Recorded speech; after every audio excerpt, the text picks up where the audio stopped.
Anda kembali di Anju Siang pemirsa, penyanyi Anggun siap menyapa para penggemar di Indonesia dengan gelaran konser tunggal bertajuk Enchanting Anggun and Friends.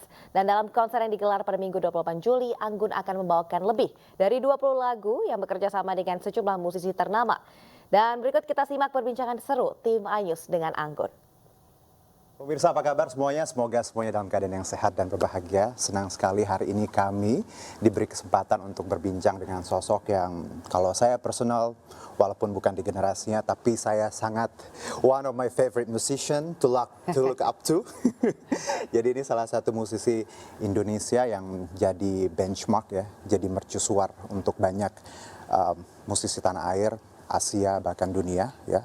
Beliau sosok yang juga punya rasa cinta yang luar biasa terhadap Indonesia. Di tiap karyanya ada nafas Indonesia. Entah itu gamelan, entah itu puisi, entah itu ya lirik dan tadi gerakan. So, ladies and gents, please welcome your snow on the Sahara, the beautiful Anggun. Terima kasih. Panjang ya tadi monolognya. Mbak Anggun, kasih. this is my first time bertemu secara langsung, tapi secara virtual dan konser sudah berkali-kali nonton. Satu hal yang saya notice, Mbak Anggun itu senyumnya sumringah. Apalagi pulang saat ini. Dan selalu happy tiap pulang ke Indo, pastinya Pasti. kan. Apa yang membuat kunjungan kali ini membuat Mbak Anggun mungkin ada terasa, ya kita tahu akan ada konser, ada hal lain. Sebenarnya aku sering pulang ke Indonesia untuk ya biasalah keluarga dan tapi kali ini ya bedanya itu pulangnya itu dengan satu misi karena kan udah lama nggak buat konser tunggal. Terakhir kali konser tunggal ya tahun 2000 sebelum COVID ya, sebelum pandemi. Nonton dong. Iya, katanya kamu nonton, makasih. Aduh, seleranya bagus. Oh baik. Ini. Pastinya. Dan iya, jadi kali ini balik untuk membuat konser lagi. Kepinginnya tuh setiap 5-6 tahun bisa membuat satu konser tunggal. Karena kasihan fans juga yang setiap kali tuh selalu kapan sih buat album baru, kapan sih kesini lagi, kapan sih gitu. Nah aku kan kadang nggak punya jawaban yang tepat karena kan sekarang ini apalagi aku tuh lagi membuat banyak proyek, banyak hal, banyak ceritanya tuh mendiversifikasikan diri juga, nggak melulu di musik. Dan acting loh kemarin di Cannes Confidential something. Confidential ya. Dan aku juga sekarang lagi akan main film Indonesia. Oke. Iya. Baik. Gitu. Jadi ternyata Mbak Anggun gini membuka untuk pilihan-pilihan lainnya. Karena kan dulu bernyanyi sempat katanya nih ditawarin Bond Girl. Betul. Terus ditolak. Iya. Karena pertama waktu itu umurku masih 24 tahun. Aku tuh lagi serius-seriusnya di musik. Dan aku pikir, kenapa sih? Wong, bukan karena tiba-tiba kita ada terkenal dikit, terus tiba-tiba bisa bikin. Nah, itu dia. Aku tuh nggak ngerasa bahwa aku tuh bisa legit di situ, bisa profesional dan bisa memberi semaksimal mungkin. Karena pada saat itu nggak bisa acting, nggak menarik untuk belajar acting. Itu yang Mbak Anggun rasa? Iya, dan aku pikir juga ini kan banyak loh aktris-aktris yang nunggu dapet tawaran job gitu. Maksudnya tiba-tiba aku dengan bangganya atau dengan sombongnya, oke, ini buat gue gitu. Kan yang enggak. Berarti dengan kata lain ketika Mbak Anggun sekarang di 2024 mencoba banyak hal, masuk acting. Berarti kita bisa bilang bahwa people change. Iya. Somehow ya. Iya, dan memang harus kan. Kita kan harus berevolusi. Dalam hidup itu kan kita nggak boleh selalu di titik yang sama. Kita harus mau belajar dan kita harus mau tahu juga kenapa hal yang dulu tuh nggak masuk akal buat kita. Sekarang kok kalau dilihat dengan pandangan mata lain, dengan hal yang dengan distance yang cukup, itu bisa membuat kita justru lebih. Makanya buat aku sekarang acting itu karena aku tahu kenapa dulu nggak mau. Karena takut jadi ridiculous gitu loh. Aku nggak mau malu-maluin diri sendiri. Dan pada saat itu mungkin yang ditawarin ke aku juga bukan sesuatu yang tepat. Karena mereka mungkin hanya mencari orang Asia atau whatever. Kita tuh nggak tahu perjalanan hidup punya banyak rahasia. Timingnya kadang memang itu God's timing is the best, right? Iya. Dan itu yang kadang kita nggak ngerasa bahwa mungkin dulu kita nolak karena memang mungkin itu bukan bukan jalannya, belum saatnya. Oke, hari ini saya interview apa belajar filosofi sih?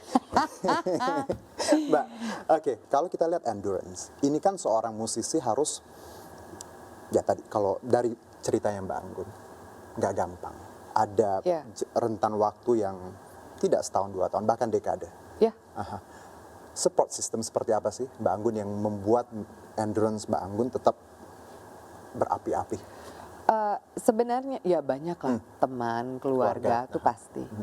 Tapi siapapun itu kan baliknya ke diri sendiri. Kalau kita tidak mau membantu diri sendiri, sebagaimana hebatnya orang di depan yang ngasih tahu kamu begini-gini, tetap aja kita nggak akan berubah kan, nggak akan bergerak. Jadi sebenarnya baliknya ke diri sih.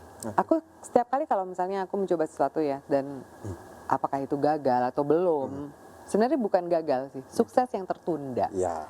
Jadi cara ngelihatnya tuh kita harus beda, ngelihat sesuatu tantangan untuk memberi kita tuh motivasi dan semangat.